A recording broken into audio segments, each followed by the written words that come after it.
Hi everyone, I'm Suzanne Stevens, and this is Mecklenburg Matters. Almost 2 years in the making, the Newtown Memorial Playground is now open at Park Road Park.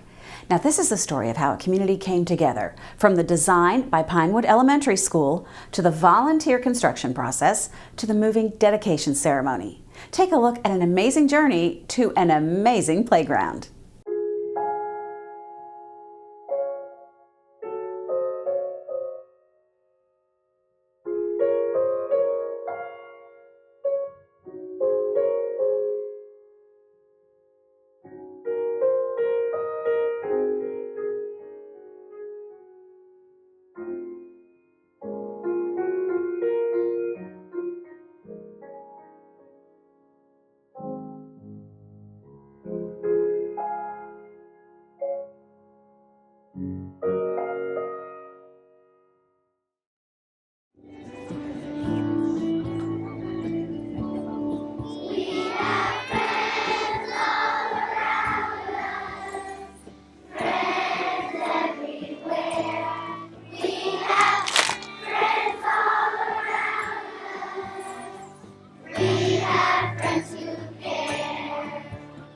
Well, I'm here to talk to you about a really special project. It's not a school. You got a great school here. It's a playground. This is not a playground that comes in a kit. It doesn't arrive in a box. And it's not going to be something that's going to be built by someone else. We're inviting everyone in the community to come out and help us to build. And it's up to us to come up with something really fun for a design that would be really cool for new playground equipment up there. If you could design a playground, what would it look like? That's the question that Mecklenburg County Park and Recreation asked students at Pinewood Elementary in South Charlotte. And after nearly 2 years of design and planning, their vision became a reality. This park is in honor of the memory of those people who were involved in that terrible tragedy, a tragedy that shocked our nation and shocked us. But we decided instead to see life, to see hope, to see a future for ourselves and for the world. So this playground today is a tribute. It is a happy moment. 1, 2, 3. Yeah! Good job! Good job! On December 11, 2014, more than 500 students and local dignitaries gathered at Park Road Park for the dedication of the playground, which not only serves as a destination for recreation, but also as a tribute to the teachers and students who were lost in the 2012 Sandy Hook school shootings in Newtown, Connecticut. It was an awesome experience. It happened maybe like a year and a half ago, and the students got a chance to just submit different drawings and ideas about what they wanted the park to be like.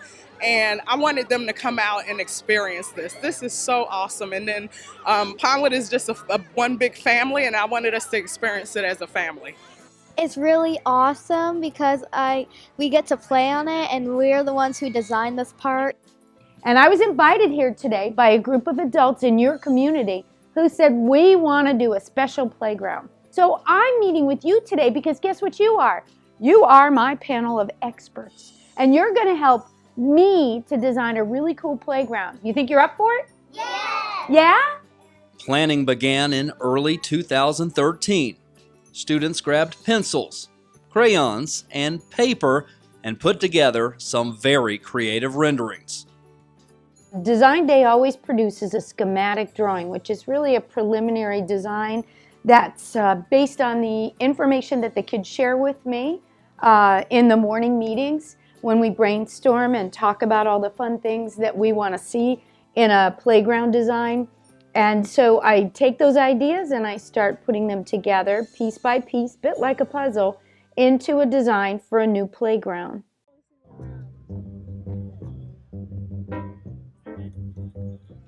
After the design was finalized, the department dedicated its annual Hats Off to Parks luncheon and a special jazz concert at Freedom Park to raise money for the effort. There's so many tragedies in the world today, and anytime we as Americans can come together in support of our neighbors, near and far. It's a wonderful thing. Did I do 5.5 on the other one?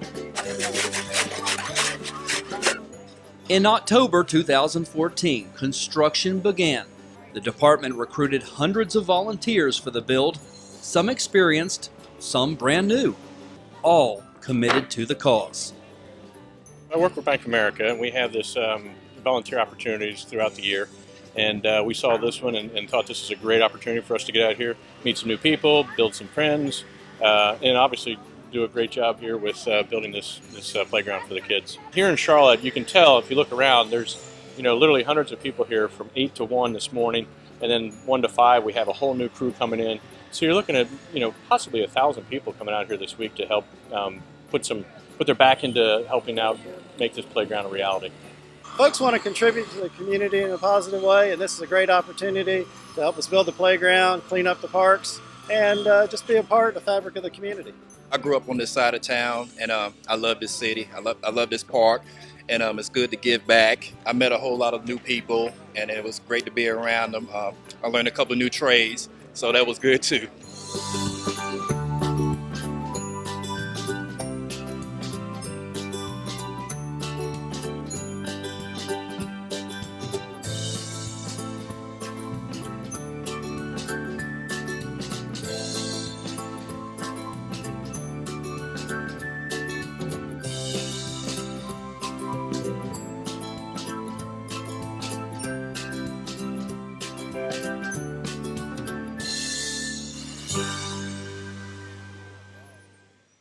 Well, I think volunteering overall is really important, but for us to be able to get together as a community and have a beautiful playground in honor of some children who were taken too soon is really an honor, and I'm really proud to be a part of it. We have friends all around us, friends everywhere.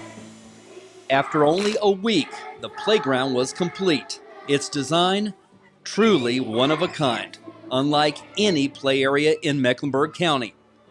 And more importantly, its message is that of remembrance and solidarity for a community that lost too many too soon.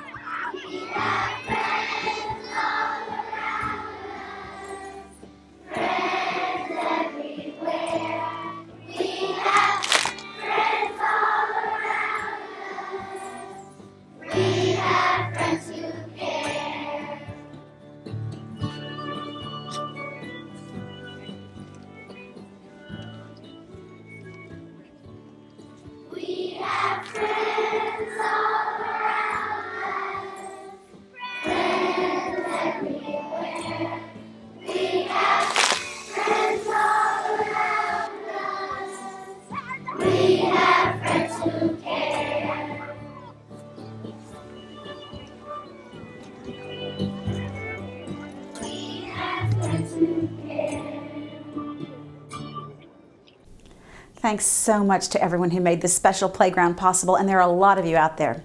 Now, you know parks are such a great place to get outside and to stay fit. Don't forget we have greenways and our nature preserves that Park and Rec offers. Would you like to know more about that? Well, just click on parkandrec.com and check out the quarterly Get Going Guide. They list activities for preschoolers to seniors and everybody in between. Now, the park mascot is Ray. Have you seen Ray? Now, that stands for Recreate All Year, Ray. So get off that couch and get into our fabulous parks and greenways. That's Mecklenburg Matters. Thanks for watching. I'm Suzanne Stevens.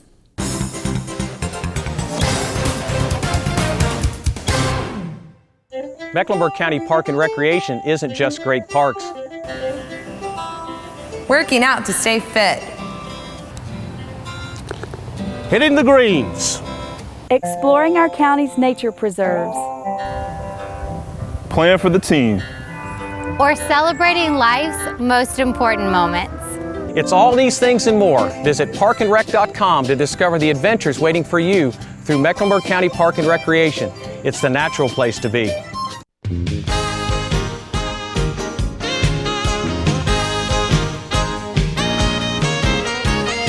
Hello, welcome to Mecklenburg Matters. I'm Suzanne Stevens. Youth and Family Services tries very hard to keep families together, but there are cases where supervised visitation of parents with children take place at the YFS offices. Now these rooms were getting pretty dated until IKEA stepped in and not only designed the new space, but donated all of the furniture. Our Jeremy Mills shows us more. It is a project that was long overdue. We absolutely needed it to be renovated because we've been over here for 10 years or more, and it just needed a new, fresh update so that it could be a little bit more in style so the children can feel like, oh, okay, this is great. For the past decade, the foster care visitation rooms on the 6th floor of the Bob Walton Plaza have looked like this.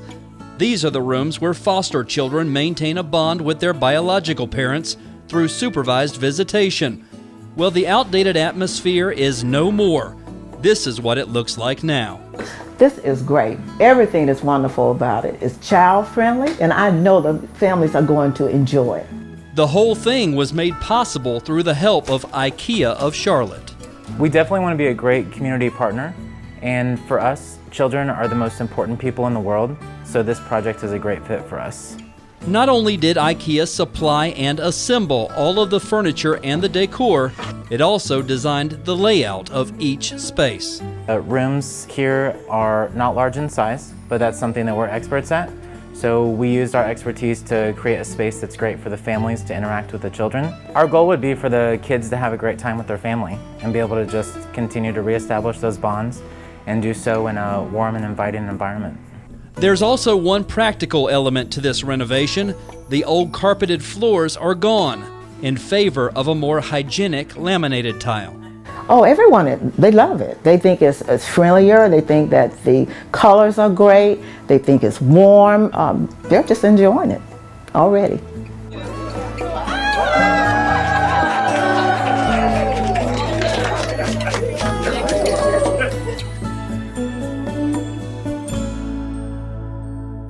Wow, thanks so much to the good folks at IKEA. Now, if you've watched Mecklenburg Matters throughout the years, you know our web address. We tell it to you every episode. It's mecklenburgcountync.gov. And if you haven't visited the site in a while, the results of a year-long redesign are now live. It's even easier and more intuitive, really, to find information and to get things done with your county government. Thanks so much for watching, everybody. I'm Suzanne Stevens, and this is Mecklenburg Matters.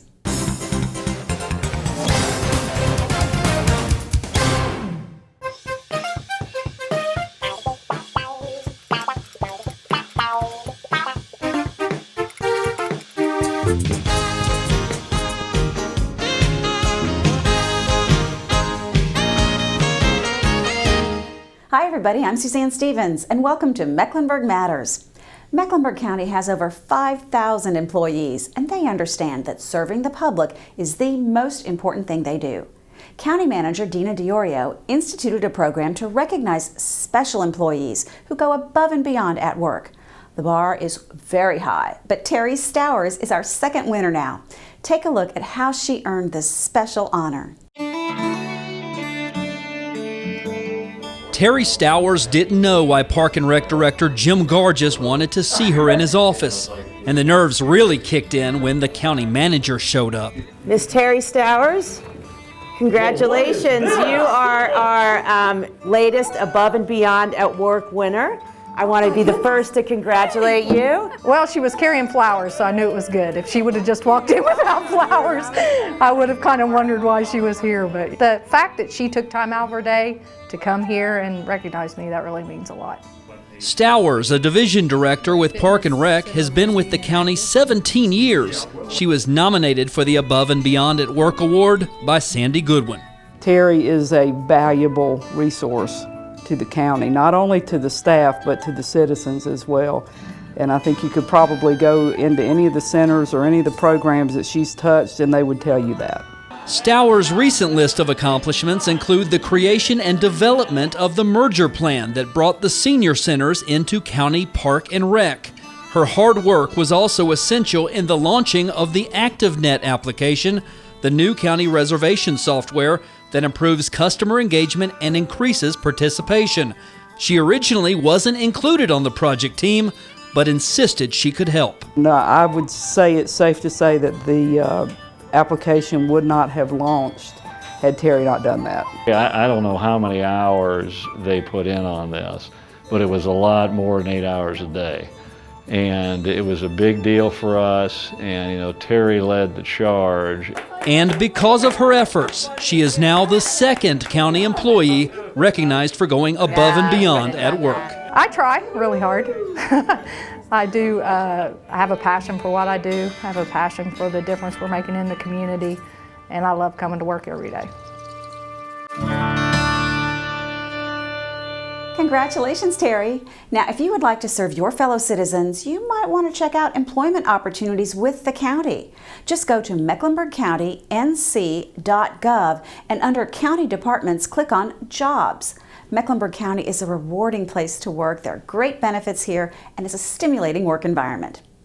Mecklenburg County is an equal opportunity employer for minorities and women, maintains an alcohol and drug-free workplace, and does not discriminate on the basis of disability. That's Mecklenburg Matters. Thanks for watching. I'm Suzanne Stevens.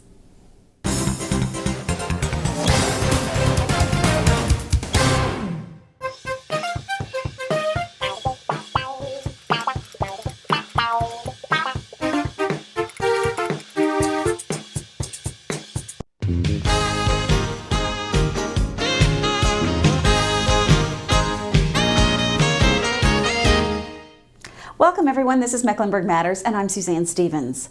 National Adoption Day was very special at the Mecklenburg County Courthouse. 76 families celebrated adopting children. Our Jeremy Mills was there and he files this report. For being there for me with my kids.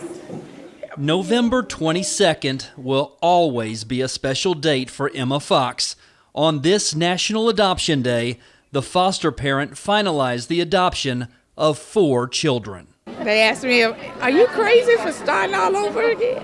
But I enjoy them, I love them, and they've been a part of me since 2010, so I'm very excited about it. It was also a day of joy for 75 other families, all receiving their adoption decrees from Judge Donald Curitin Jr. Today's an awesome day. The children look good, the families look happy, and our staff is also happy because we put a lot of work in what we do. There are no words to express the emotions that when we've received that final decree in the paper. It was exciting. It was worth every home visit, every court appearance. It was worth it. It's like my heart is overflowing and I can't handle it. If I sit to think about it, I just get all teary and I'm so excited. The average adoption takes about 6 months, but can be a little longer in some situations. For Emma Fox, her 4 adoptions are not the end of her process. See the baby in the carrier? Youth and Family Services are now working with Emma to make him adoption number 5. I've had a great support system to help me with the children through the process, and I really appreciate everyone at YFS that helped me to get to this point with my children. For more information on the adoption process in Mecklenburg County, go to mecklenburgcountync.gov. Thanks, Jeremy.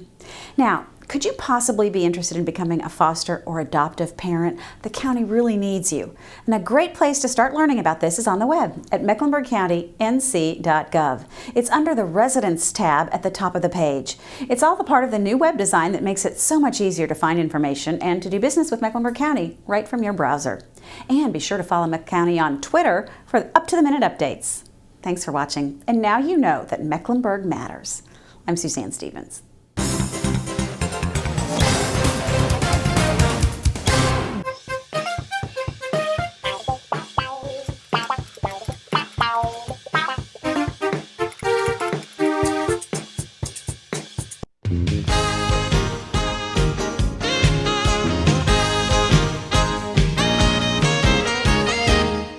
This is Mecklenburg Matters. Welcome everybody, and I'm Suzanne Stevens.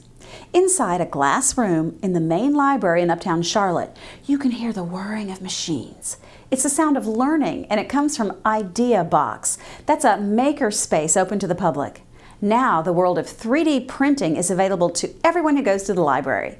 Rick Christenberry shows us more about this 21st century technology.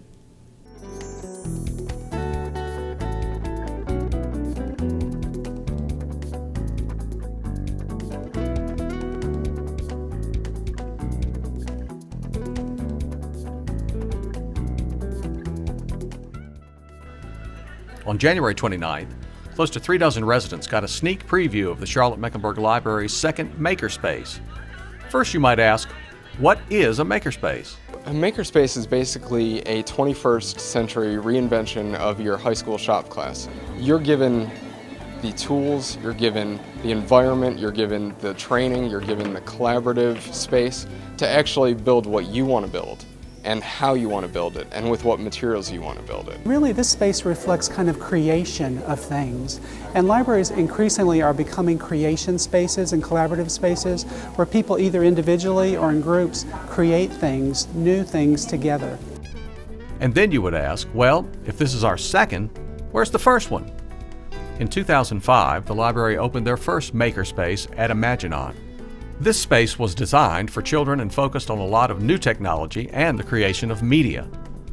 The new Idea Box, located at the main library in Uptown Charlotte, will be for adults and families and will offer both old and new tools to encourage creativity, design, and the making of things.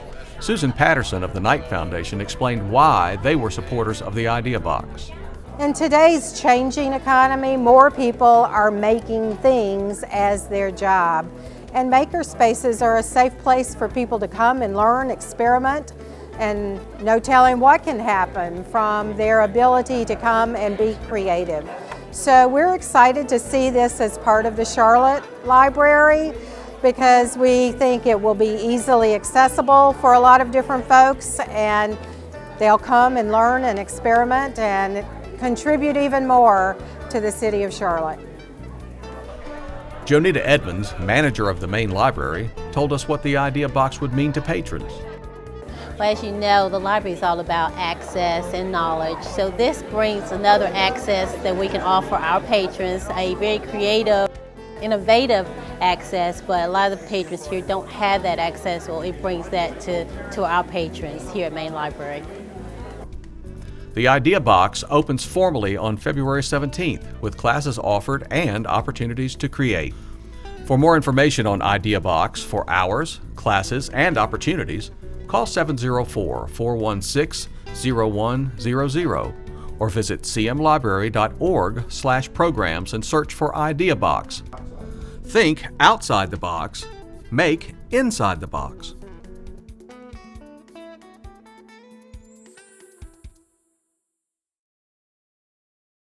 Thanks a lot, Rick. How very cool is that? Now, for more information about all of the programs the Charlotte-Mecklenburg Library offers, go to cmlibrary.org. Of course, the library has books, and you can reserve the ones you want, but they offer so much more, like homework help, Ask a Librarian, and their app for iOS and Android lets you check out ebooks and movies on your mobile device. If you're into genealogy or you're setting up your own business, the library is a great place to start. That's Mecklenburg Matters. Thanks a lot for watching. I'm Suzanne Stevens.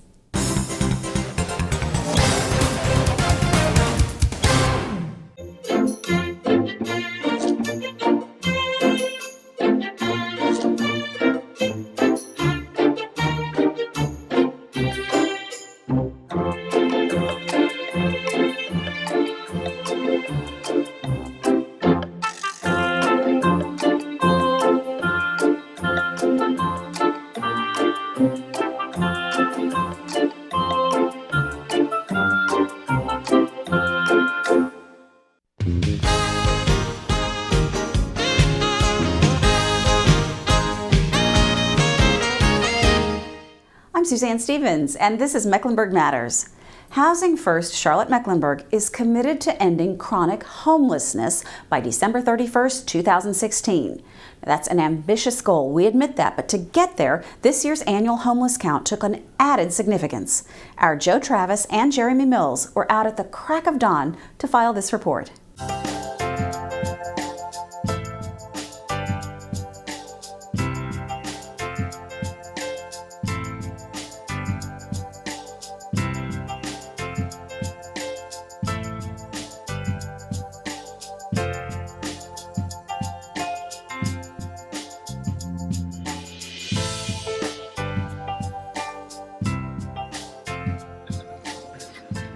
It's early on a Saturday morning.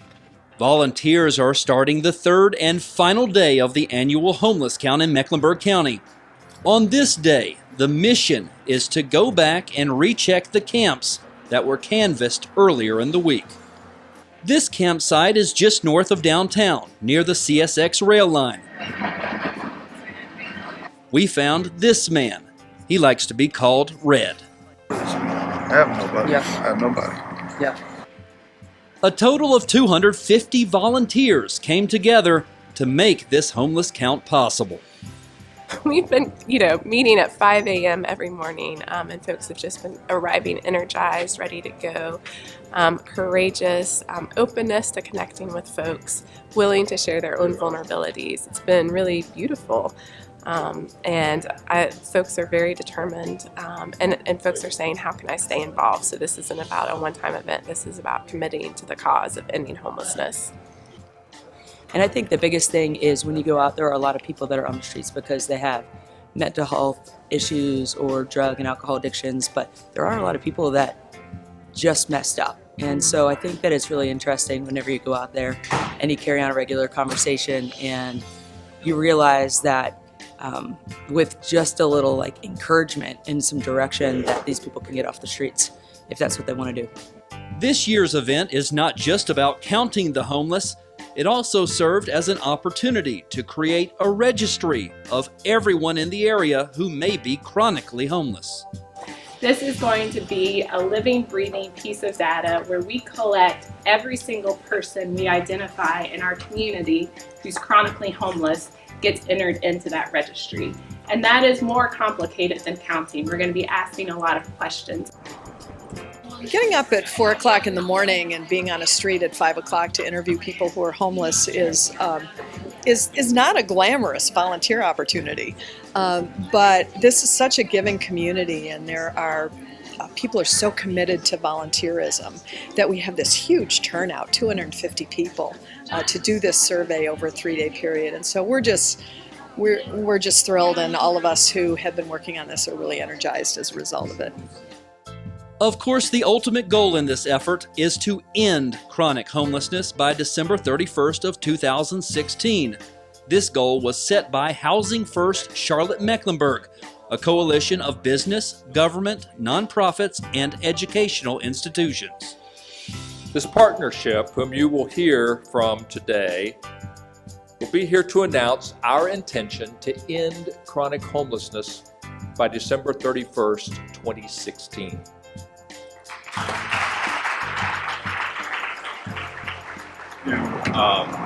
If you wanted to start Monday, then, here's what I can do. I live downtown, so... Remember Red, who we met earlier? He connected with one of the volunteers, Mike Haynes, who offered Red a job starting on Monday. I think our goal as a company would be to try to assist these folks with work, to try to get them back up on their feet, and to try to bring them along to get off of the streets and to begin a new direction. For event organizer Liz Clausen-Kelly of the Urban Ministry, this journey is all about getting to the destination, a place where everyone has somewhere to call home. This is about imagining a world where people don't end up on the streets for years, that everybody's gifts are able to be fully realized, and we don't lose that human potential that we lose when folks are outside and imprisoned in their addictions and disabling conditions and homelessness for so many years. We have to keep going. We have to be persistent because they're out there and they're freezing and they're dying. So we need to do what we can to help them.